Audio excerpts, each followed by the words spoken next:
আদালতের কাঠগড়ায় দাঁড়িয়ে বিচারকের উদ্দেশ্যে কান্নাজড়িত কণ্ঠে ন্যায় বিচার চেয়ে সাবেক শিল্প প্রতিমন্ত্রী কামাল আহমেদ মজুমদার মৃত্যুর আগ পর্যন্ত আর আওয়ামী লীগের রাজনীতি করবেন না বলে অঙ্গীকার করেছেন। সোমবার সকালে ঢাকা সিএমএম আদালতে হাজির করার পর এসব কথা বলেন তিনি। রাজধানীর কাফরুল থানায় দায়ের করা আতিকুল ইসলাম হত্যা মামলার শুনানি হয় আজ। শুনানির সময় কিছু বলার অনুমতি চান কামাল মজুমদার। আদালত অনুমতি দিলে তিনি বলেন, আমি মৃত্যুর আগ পর্যন্ত আর আওয়ামী লীগের রাজনীতি করব না। রাজনীতি থেকে ইস্তফা দিলাম। আমি আওয়ামী লীগের কোনো পদে নেই। এখন থেকে প্রাথমিক সদস্য পদ থেকেও পদত্যাগ করলাম।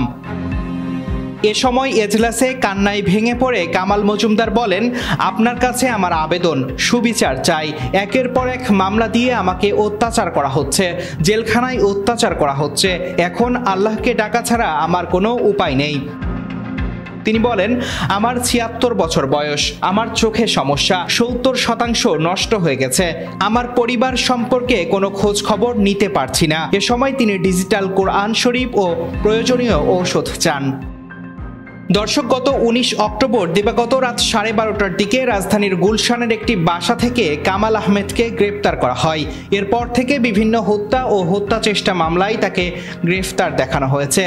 এদিন আদেশের পর রাষ্ট্রপক্ষের আইনজীবী বলেন, জুলাই আন্দোলনে গণহত্যার অন্যতম মূল হোতা ছিলেন কামাল মজুমদার। Tarek Rahman, news now 24।